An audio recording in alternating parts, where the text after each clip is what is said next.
You know that story we always hear that Islam just sort of popped up in a quiet, empty desert on a blank slate? Yeah, that's a myth.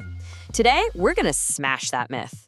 We're stepping right into the chaos of late antiquity to see the world the Qur'an was actually born into.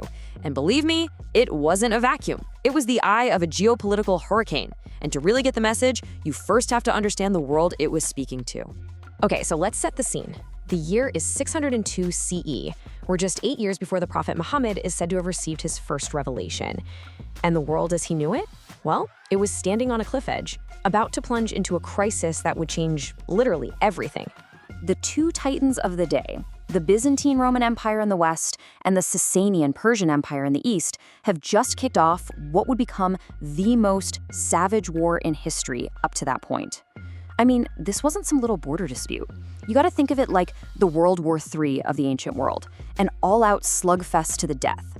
And this wasn't quick.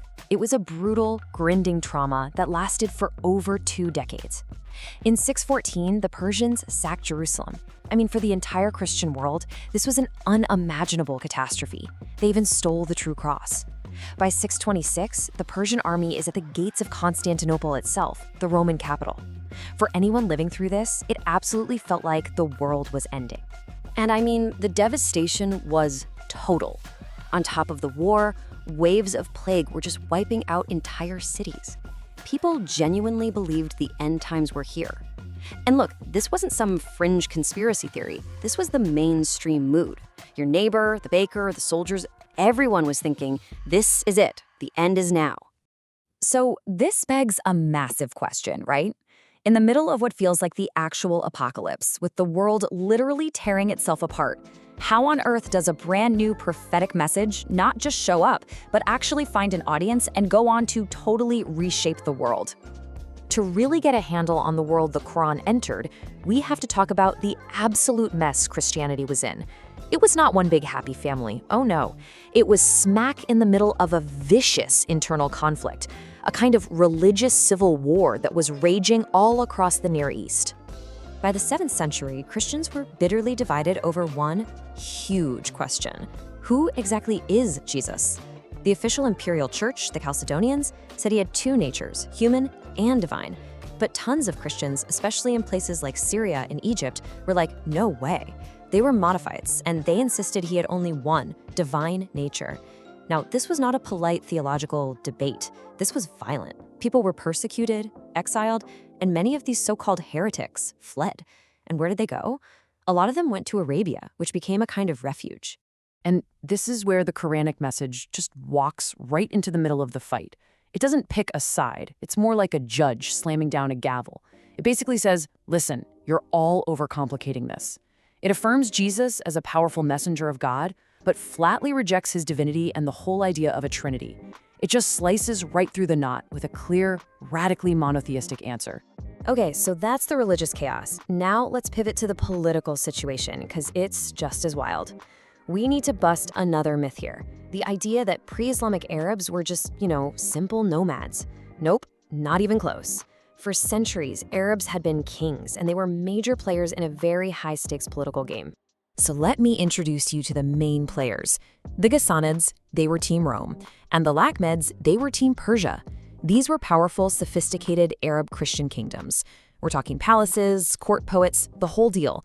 They acted as crucial buffer states, basically the hired muscle for the 2 great empires on their frontiers. They were proof that Arabs could run the show.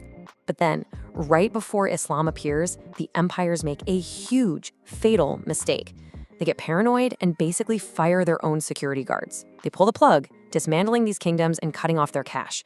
And what happens? A giant power vacuum opens up in North Arabia. So now you have all these Arab tribes armed to the teeth with the latest imperial weapons, trained in imperial warfare, and suddenly they're unemployed, angry, and just waiting for anyone to lead them. So let's just recap.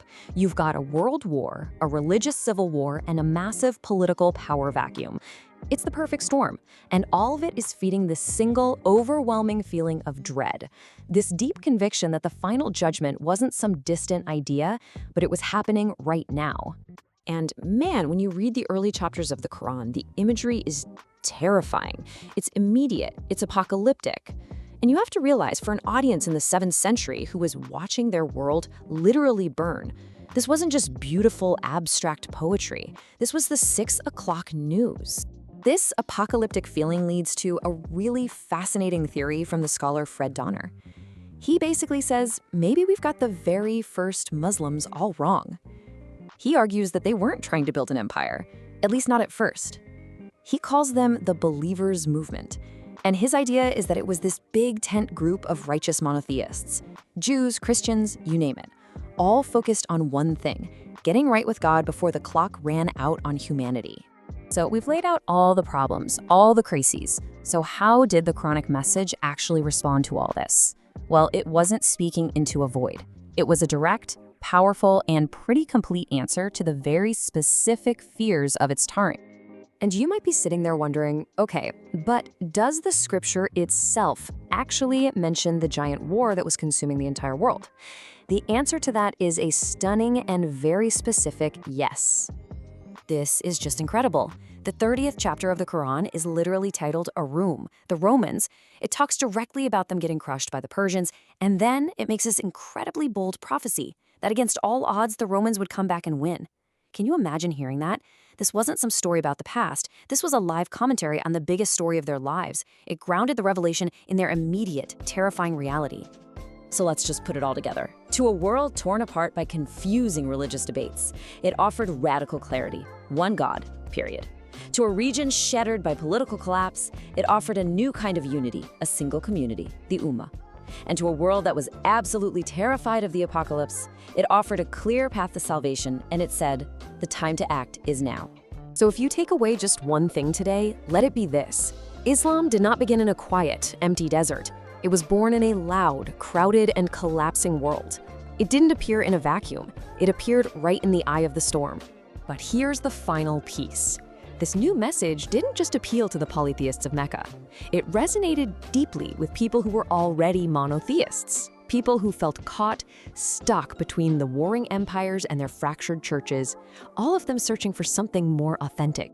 So who are these mysterious seekers? Islamic tradition calls them the Hanifs. They were people who had already rejected idol worship, but when they looked at the big established religions of the day, they just didn't feel at home. They were searching for what they believed was the pure, original faith of Abraham. So is this group the fertile soil where the final prophetic message was planted? Well, that's a question for another time.